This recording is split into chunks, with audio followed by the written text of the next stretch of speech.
想进宫当宫女都要靠偏爹，在清朝偏爹的快乐你根本想象不到。清朝的偏爹现象层出不穷，尤其是在大清朝权力最为集中的紫禁城，在这个巍峨华丽的地方，甚至就连紫禁城里的宫女太监，那都是要靠着偏爹才能进宫的。没想到吧，就连想要进宫当一个伺候人的奴才，都要靠偏爹才行。这具体是怎么回事呢？其实是因为在一开始，想要进宫当宫女也不是那么简单的事情。虽说宫女这个职业在宫里也算得上是高危，但这活却也不是普通人家可以小想的。对于这个，顺治年间还有清楚的规定，那就是参加宫女选秀的秀女必须得是上三旗包衣出身。别说是寻常百姓了，就算是入了旗的人也不一定能当这个宫女儿。为啥这个卑微又危险的职业对身份上还得有这么大的要求呢？其实也不仅仅是因为上三旗包衣生来就是皇家的奴仆，宫女这个职业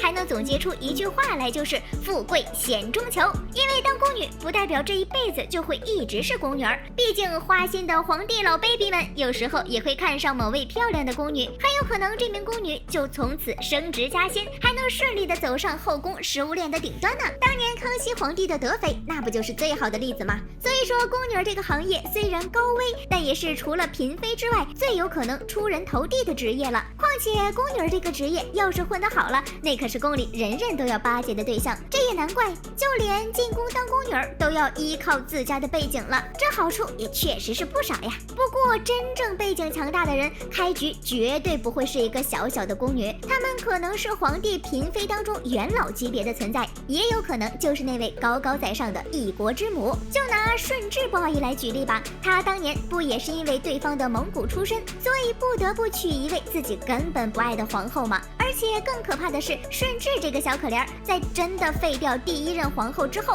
惊讶地发现自己老妈不止这一个侄女，而且还有表侄女或者是侄女的侄女。他即便成功的废掉了这个，蒙古那边还能再推出来另外一个，这可谓是废掉了一个博尔济吉特氏，还会有千千万万个博尔济吉特氏。就算是他自己浑身上下长满了手，也废不过来这么多的皇后。这下你可就明白在后宫拼爹的重要性了吧？不仅想进宫当妃子要看家世，就连进宫当宫女也要靠拼爹才行。这也能说明当时的紫禁城皇家学院可真是上流社会的天花板。那这个天花板在其他方面的潜规则力度肯定是更大呀。后宫潜规则在清朝后宫是什么样的存在？潜规则这三个字大家肯定不陌生吧？只要是在紫禁城里，不管你是宫女太监还是哪个宫里的小主嫔妃，都得好好的遵守着这个看不见摸不着但是又时刻存在的潜规则。也可以说就是打你踏进宫门的这一刻，你就步入到了紫禁城的潜规则漩涡里。因为在这个宫里，后宫的嫔妃们需要培养自己的势力，而宫女太监甚至是侍卫太医也都需要给自己找一个靠谱的主子。在双方都需要给自己增加一重保障的前提下，这个山找人人找山的食物链就成型了。这种潜规则具体是怎么表现的呢？其实这种看上去无伤大雅的操作就隐藏了后宫里最阴暗的东西，像是不受宠的妃子在后宫没有立足之地，这一点那是紫禁城基本常识。再深一点的，比如这后宫里的宠妃必须要有自己的小团体，而这个小团体并不局限于妃子和妃子之间，他们还可以和紫禁城的工作人员达成合作意向。不过这个合作意向可不是轻易就能达成的，甚至你给一些奖励之类的甜头都没有办法让对方给你办事儿。因为在后宫里最管事儿的不是那些精致昂贵的首饰钗环，而是可以握在手里的真金白银，或者是宫女太监们最渴望得到的东西。毕竟妃子们的东西大都是皇上赏赐的，这些带有皇宫标志的物件虽然值钱，但是别人轻易也不敢认。而且这些东西揣在自己怀里，那别人可以借着这个给自己安上无数个杀头的罪名。在《如懿传》当中就有一个例子，当时如懿被阿若背叛进了冷宫，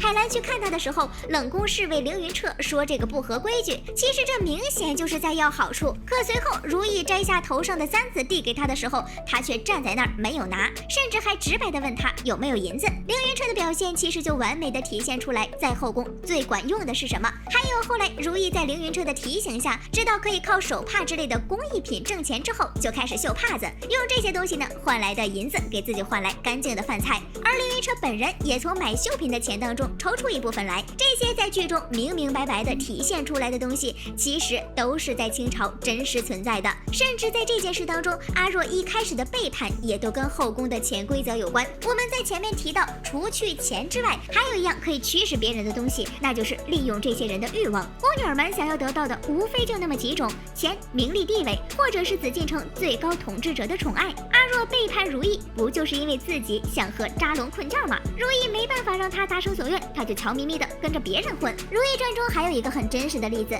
那就是宠妃在不得宠的时候有多难过。在剧中，内务府总管曾经就因为如意被冷落，所以给延禧宫送来馊掉的饭菜和腐了的绸缎。但剧中的描写其实还算委婉，因为当宠妃的时候，人人都会得罪别人。现在地位下来了，别人看不起你，压榨你，羞辱你，甚至骑在你头上，那都是正常情况。所以有时候成为妃子的人，反而要被那些下人折磨，甚至有些家道中落的妃子，在宫中过的连小猫小狗都不如。阉人的特殊功能在后宫也是重量级的存在。你以为宫里的太监是最容易被欺负的存在？恰恰相反，别因为他们看上去命贱就随意的欺负，他们可是这整个紫禁城当中最不能得罪的人。为啥呢？因为他们虽然看上去老实巴交的好欺负，但实际上他们手里的权力可不是一般的大。因为这些阉人官大的就是皇帝身边的总管太监，其次就是内务府的总管太监。皇帝身边的太监有多重要就不需要说了吧，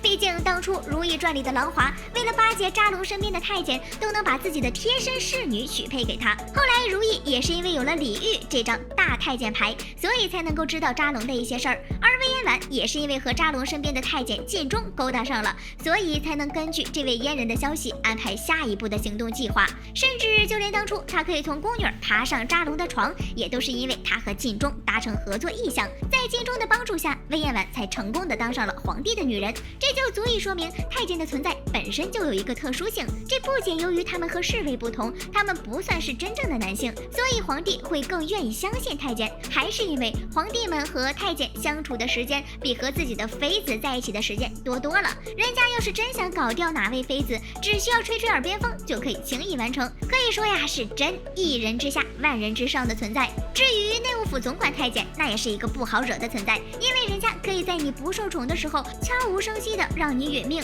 毕竟管理着紫禁城大小事务的人，就连让不让你吃饭都可以看自己心情。再加上本身太监们由于身体上的缺失，有一部分人会心理扭曲，就连从未看不起自己的人失宠，他们都能毫无心理压力的上去搓磨一番。一旦那些看不起自己的人失宠，那下场就只有惨字了。就连那些平平无奇的小太监被你欺负了，那么可能下一场宫斗开始的时候，你就会发现这个人会成为所谓的目击证人，帮着敌人来一起扳倒你。所以在后宫要最先讨好的人，就是那些看上去老实巴交的太监们，因为这些太监实在是可怕，他们可以表面对你恭恭敬敬，但是也可以转头就在别人那儿说你坏话，不好好巴结他们，那可真是要完球喽。也可以说，太监这个职业虽然不好，但是在某种程度上来说，也是可以决定别人生死的存在，甚至妃子们都得好好巴结着才行。这可真是后宫最没有背景，但是又最厉害的职业了。好了，本期视频就到这里啦，宝宝们别忘了点赞评论哦，啾咪。